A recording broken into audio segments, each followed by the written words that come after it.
O sertão mato-grossense do início do século XX era um mundo de silêncio, suor e coragem. A terra seca rachava sob o sol impiedoso. Os bois mugiam distantes nos currais, e as noites eram sempre um misto de encanto e temor. Não havia energia elétrica, nem estrada de asfalto, apenas picadas de terra, trilhas abertas a facão e uma escuridão que parecia engolir tudo quando o sol se despedia. Foi nesse cenário que meu bisavô Joaquim Alves viveu um dos episódios mais arrepiantes que a memória da nossa família jamais esqueceu.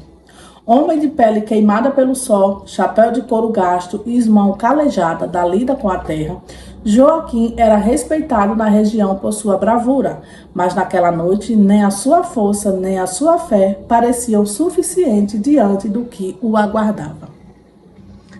Era noite de lua cheia, a tal que ilumina como se fosse quase dia, mas que, segundo os mais antigos, trazia contigo perigos que não pertenciam a esse mundo. Joaquim voltava montado em seu cavalo baio, vindo de uma venda distante, onde trocará alguns mantimentos por feijão, sal grosso e querosene para a lamparina. O caminho era longo, ladeado de mato fechado, onde as árvores se curvavam como se quisessem espiar os viajantes solitários. Meu Deus, a estrada já era um filme de terror, né? O cavalo trotava devagar, cansado, e Joaquim sentia o peso do silêncio. Estranhava não ouvir os sons comuns da noite, como o coachar dos sapos, nem o criquilar dos grilos. Só o estalar ocasional de galhos secos sob as patas do cavalo. Foi então que, ao longe, um uivo rompeu o ar. Um som profundo, que quase humano, que fez seu coração acelerar. O cavalo empinou as orelhas e bufou nervoso. Joaquim, mesmo acostumado às histórias de assombração que ouvia desde menino, fez o sinal da cruz. "Valha-me a Nossa Senhora", murmurou. Outro uivo ecoou, mais próximo, e então, entre as sombras da mata, 2 olhos amarelados brilharam, fixo nele. Joaquim puxou as rédeas, mas o cavalo sentiu antes. Deu um salto e disparou pela estrada. Foi nesse instante que Joaquim viu a figura emergir da escuridão. Era enorme, disforme, metade homem, metade bicho. O pelo escuro reluzia sob a luz. A boca arreganhada mostrava os dentes longos e os uivos se transformavam em grunhidos que não pertenciam a nenhum animal conhecido. O lobisomem corria na beira da estrada, acompanhando o cavalo com facilidade assustadora. O cavalo relinchava apavorado e Joaquim segurava firme nas rédeas para não cair, sentindo o vento bater no rosto e o suor escorrer pelas têmporas. Cada passo da criatura ecoava como pancada seca na terra. O cheiro fétido de sangue e carne podre parecia chegar até ele. Joaquim sabia que não podia parar. Só havia um lugar seguro, sua casa, onde sua esposa Maria Alves o aguardava. O caminho até a casa parecia não ter fim. Joaquim ouvia os galhos se partirem quando o bicho se aproximava. Sentia a respiração quente atrás de si. Em desespero, gritou: "Maria, abre a porta!" Sua voz ecoou pela noite, mas ainda estava longe. O baio, como também tivesse medo da morte, corria como nunca correu. A cada curva, Joaquim rezava baixinho pedindo proteção. Lembrava-se das histórias que seu pai contava de homens amaldiçoados que viravam fera em noites de lua cheia, condenados a vagar entre o mundo dos vivos e das sombras. Mas ouvir histórias era uma coisa. Estar diante do próprio monstro era outra.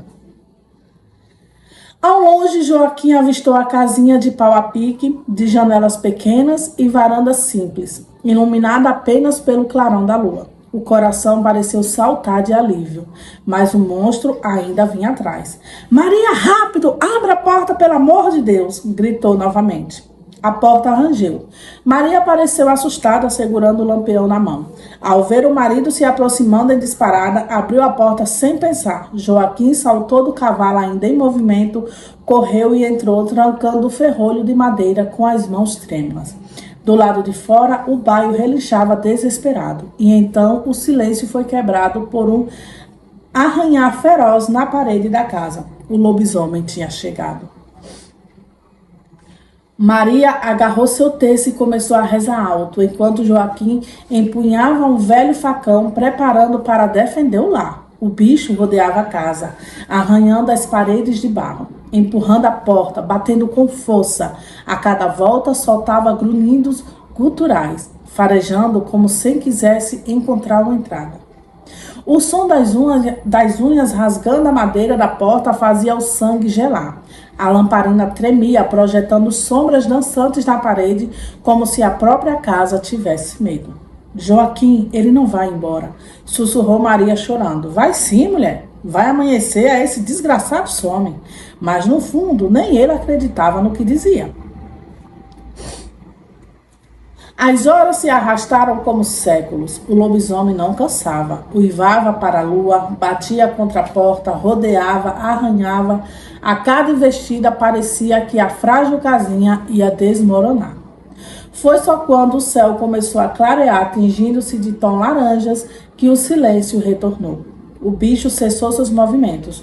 Joaquim e Maria permaneceram imóveis, em silêncio absoluto, até ouvirem o primeiro cantar do galo.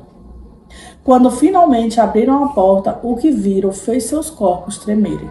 No barro, em volta da casa, havia pegadas enormes, fundas, com marcas de garras afiadas. A porta estava toda arranhada, cheia de lascas de madeira soltas, e perto da cerca havia manchas de fluidos vermelhos. O cavalo, que havia sido leal na fuga, jazia caído, morto, com sinais de ataque brutal. Maria caiu em prantos. Joaquim, de olhos marejados, fechou os punhos.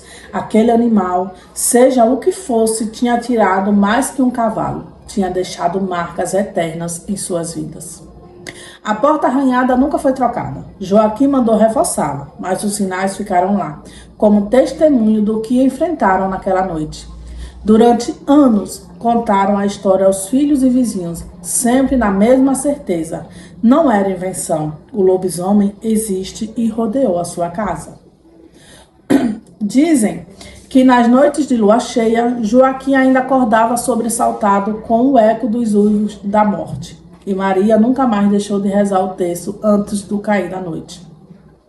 Até hoje, os mais velhos da família repetem essa história.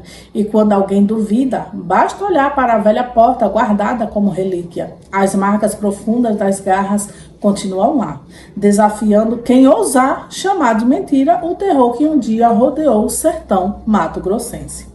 Alguns acreditam que o lobisomem daquela noite não era apenas um monstro, mas alguém conhecido da região, amaldiçoado por pecados ocultos. Outros dizem que era o próprio demônio testando a fé de Joaquim e Maria. Mas a verdade é que, depois daquela noite, nada mais foi igual. E a história sobrevive porque os vivos repetem. E porque talvez o lobisomem ainda caminhe sob a luz da lua cheia, esperando a hora de voltar a rodear uma nova casa, em silêncio, no coração do sertão. Uma história muito bem escrita, gostei. Eu cresci no interior da Bahia e ouvia muito essas histórias de lobisomem. Isso. E também tem essa lenda de que eles vão deitar-se no mato, rolar de um lado para o outro, que é onde tem a transformação, ou nas cinzas de uma fogueira, ou atrás mesmo de uma casa de farinha, onde ficam as cinzas do forno, né? Então tinha muitas essas histórias. Eu não duvido de nada, né? Eu não duvido, eu acredito que existem muitos mistérios aí. Um beijo para vocês, muito obrigada, Helena Mundi, pela super colaboração. Tchau, tchau.